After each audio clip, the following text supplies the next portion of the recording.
I'm not a huge fan of scones, but my husband loves scones. I've always thought they were just kind of dry and flavorless, and so I've never really been into them.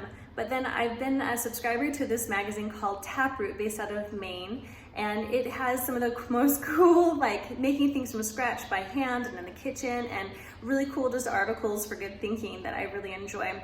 They're a small publication. Check them out if you like. They're really, really great.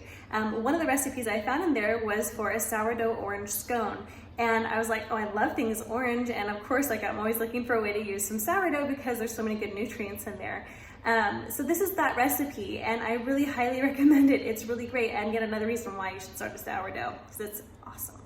At first, we're gonna take half a cup of coconut milk, and we're gonna add 1 teaspoon of apple cider vinegar to it. You can also just alternatively use half a cup of buttermilk, and that's just fine.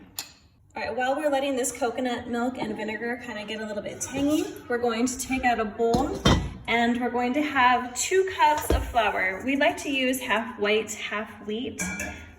And then we're going to stick in 2 teaspoons of some baking powder. And then we're going to do a half teaspoon of some baking soda. A cup of sugar, and then half a teaspoon of some salt. Then we're gonna kind of get it all together to make sure all the ingredients are incorporated well. Try to get it in here and not work with it too much, and then try to cool these off beforehand if I've got the time, but I don't always make the time. It still works out okay, but it really is better if you have a nice just refrigerator cold butter instead of freezer cold butter and then thawed in the microwave.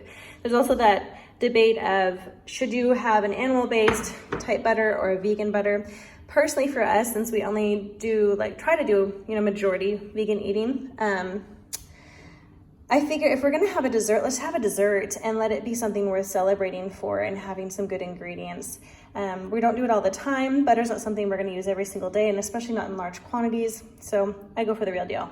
I've used this little pastry cutter to kind of cut in my butter into here. I leave it about grape to pea size. I'm not very uniform about it, but I find that makes it an even better crusty kind of scone for everything.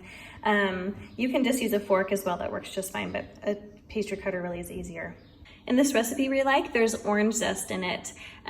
There's also lime or lemon that you can do, which is absolutely amazing. Now to zest an orange, all you need is to wash your orange and either use your little Parmesan type grater, or you can get a little bit fancier and you can use a microplane. I like to use the microplane just because it's a little bit easier. It's got this little handle and everything. So those are your options. All right, I have zested my orange, and as you can see, I've got all my little orange bits here that are kind of just trapped in, and we'll just kind of shake that into our dough. For our coconut and vinegar mixture, we're adding 1 teaspoon of vanilla. Then we're gonna add about 1 cup of some sourdough starter. And this is just gonna be the leftover from changing it out every day like you do with a sourdough. All right, and then we're just going to add in everything together, and we're gonna mix it up. And I'm mindful that my butter is softer than it ought to be, and so I'm just gonna be really careful with my mixing here and hope that I don't crush it too much. When you have cold butter, it stays cold, and then it'll melt into layers rather than into the flour, and that's what makes everything so nice and flaky in like a pie crust or scones or biscuits. So I'm trying to not overwork that butter and keep it as whole as possible is ideal. All right, so now I've taken this out. We've got quite a bit of dough here, and I'm just gonna kind of pat it out a bit. We don't really need to do a rolling pin here. And then easy enough, we're just gonna divide it into 8 pieces.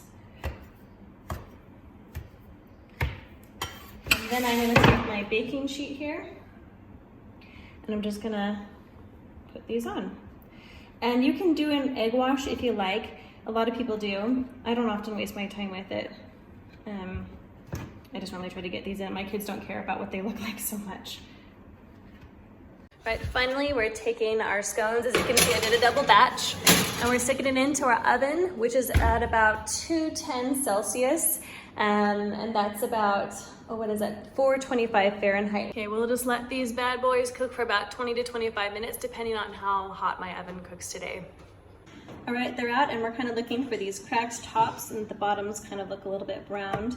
My oven cooks unevenly, so it's kind of tricky to see, but here they are, and they should kind of flake apart pretty easily like this because the butter layers. Enjoy!